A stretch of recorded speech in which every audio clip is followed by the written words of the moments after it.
میرا ایک سوال ہے جو اس سوال کا جواب 90% حنفی علماء نہیں دے پائیں گے، کیونکہ سوال کچھ ایسا ہی ہے، عام آدمی اس سوال کو سمجھ جائے گا۔ تو سوال یہ ہے کہ ہمارے بہت سے علماء یہ بات کہتے ہیں، اپنے ہر تقریر میں یہ بیان کرتے ہیں کہ اطیعوا اللہ و اطیعوا الرسول، اطاعت کرو اللہ کی اور اطاعت کرو رسول اللہ کی۔ تو میرا معصومانہ سوال یہ ہے کہ ہم اللہ اور اس کے رسول کی اطاعت کیسے کریں؟ بھائی آپ کی مسجد میں اگر جائیں گے تو اگر بریلویوں کی مسجد ہوگی تو اس میں فیضان سنت کتاب رکھی ہوگی، اسی سے درس دیا جاتا ہے، تو وہ کتاب جو کوئی پڑھے گا اس پر عمل کرے گا تو وہ بریلوی ہو جائے گا۔ اگر ہم دیوبند کی مسجد میں جاتے ہیں تو وہاں پر فضائل اعمال اور منتخب حدیث رکھی ہوگی، تو اگر کوئی ان کتابوں کو پڑھے گا، ان سے علم حاصل کرے گا تو وہ دیوبندی کہلائے گا۔ اور یہ دونوں فرقوں کے علماء ایک دوسرے کو گستاخ سمجھتے ہیں، ایک دوسرے پر لعن طعن کرتے ہیں۔ تو کیا ہمارے آقا صلی اللہ علیہ وآلہ وسلم کی یہ تعلیم ہے کہ ایک علماء دوسرے علماء پر لعن طعن کرے؟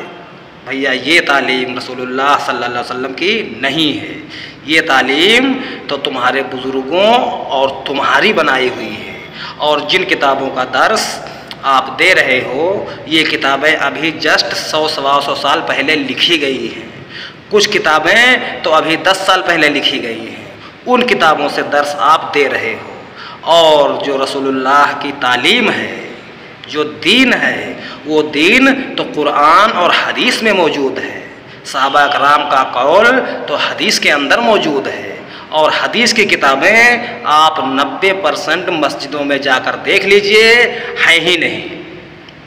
خاص کر کے حنفی حضرات کی مسجدوں میں حدیث کی کتابیں ہیں ہی نہیں، چاہے وہ دیوبند والے ہوں چاہے بریلی والے ہوں۔ تو ایسا کیوں؟ بھائی حدیث کو ماننے والے تو سبھی ہیں، اپنے آپ کو سنی سبھی کہتے ہیں، اور سنی وہی ہوتا ہے جو سنت پر عمل کرنے والا ہو۔ اور سنت کی باتیں کس کتاب میں موجود ہیں؟ حدیث کی کتاب میں موجود ہیں، اور حدیث کی کتابیں آپ اپنی مسجد میں رکھتے ہی نہیں ہو، تو یہ 2 نمبری کیوں کرتے ہو؟ ہمیں اس کا جواب چاہیے کہ عام آدمی اللہ اور اس کے رسول کی اطاعت کیسے کرے؟ بھائی آپ کی مسجدوں میں تو فکس ہے، بریلیوں میں فیضان سنت اور دیوبند میں فضائل اعمال اور منتخب حدیث۔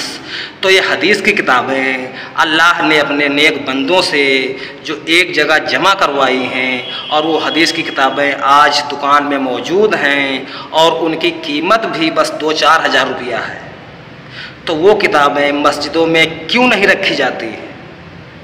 یہ سوال میرا ہے تمام علماؤں سے کہ حدیث کی کتابیں کیوں نہیں ہیں؟ اس میں ہمارے بہت سے علماء یہ کہیں گے کہ یار حدیث کی کتابیں تو یار عام آدمی سمجھ نہیں پائے گا۔ تو بھیا عام آدمی سمجھ نہیں پائے گا، آپ تو عالم ہو، آپ انہیں تھوڑا تھوڑا سمجھاؤ، بھائی تھوڑا تھوڑا سمجھاؤ، وہ شروعات تو ہو۔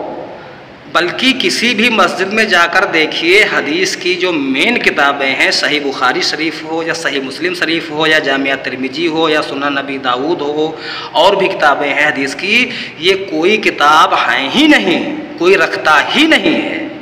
تو کیوں نہیں رکھتا ہے؟ اس کا جواب ہمیں بہت سے علماؤں سے چاہیے کہ کیوں نہیں یہ کتابیں حدیث کی رکھی جاتی ہیں۔ اور بھیا ہمیں یہ بھی معلوم ہے کہ اکثر علماء یہ سوال سن کر اپنا منہ پھیر لیں گے اور یہ کہہ کے کہ یار یہ گستاخ ہے، اسے معلوم نہیں ہے، یہ جاہل ہے۔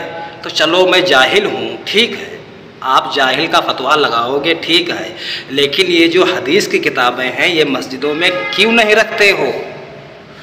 تو بھائیو یہ سوال عام آدمی تو سمجھ جائے گا، ہر وہ آدمی سمجھ جائے گا جس کی روزی روٹی مسجد اور مدرسوں سے نہیں جڑی ہوئی ہے۔ جو اللہ سے ڈرتا ہے وہ اس بات کے سپورٹ میں ضرور ہوگا کہ جو حدیث کی کتابیں ہیں وہ مسجدوں میں ہونا چاہیے، کیونکہ جب تھوڑا تھوڑا درس دیا جائے گا تو اللہ پاک ہمیں دھیرے دھیرے ہدایت دے دے گا۔